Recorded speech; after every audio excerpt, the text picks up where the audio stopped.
నెల్లూరు జిల్లా ఇందుకూరుపేటలో cell phone దొంగిలించిందనే అనుమానంతో చిన్నారిపై దాడి చేసిన ఘటనపై మహిళా కమిషన్ చైర్పర్సన్ రాయపాటి శైలజ స్పందించారు.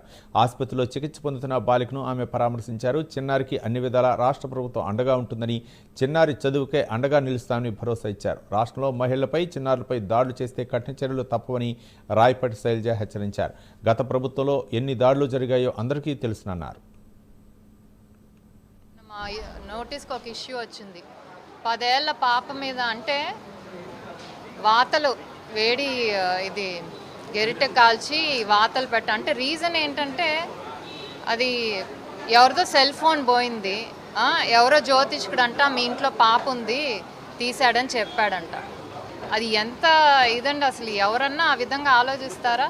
ఆధారాలు లేవు, ఏమీ లేవు, కేవలం ఆ జ్యోతిష్కుడు చెప్పాడు ఆ పాపే తీసుంటుంది మీ ఇంట్లో అని చెప్పి కనీసం పాపకి మాట్లాడే అవకాశం ఇవ్వకుండా, చెప్పే అవకాశం కూడా ఇవ్వకుండా వేడి గరిటె తీసుకొని కాల్చి మూతి మీద, చేతుల మీద, కాళ్ళ మీద వాతలు పెట్టారంటే ఎంత అమానుషమో మనందరం కూడా ఆలోచించాలి. 1 స్టాప్ సెంటర్స్ అని ప్రతి జిల్లాల్లో ఉన్నాయండి.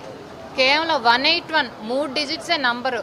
ఎక్కడ ఏ ఇబ్బంది, ఆడపిల్లలకు కానివ్వండి, మైనర్స్కి కానివ్వండి, ఆడవాళ్ళకి ఎక్కడేమైనా అన్యాయం జరుగుతున్నా మీరు ఒక్క ఫోన్ కాల్ చేస్తే చాలు. మా పీడీస్ వీళ్ళందరూ ఇక్కడే ఉంటారు. ఎక్కడే ఇన్సిడెంట్ అయినా కూడా ఫస్ట్ పీడీస్ వెళ్ళి పోలీసులతో కోఆర్డినేట్ చేసుకుని, లేకపోతే హాస్పిటల్స్ అయితే హాస్పిటల్స్తో కోఆర్డినేట్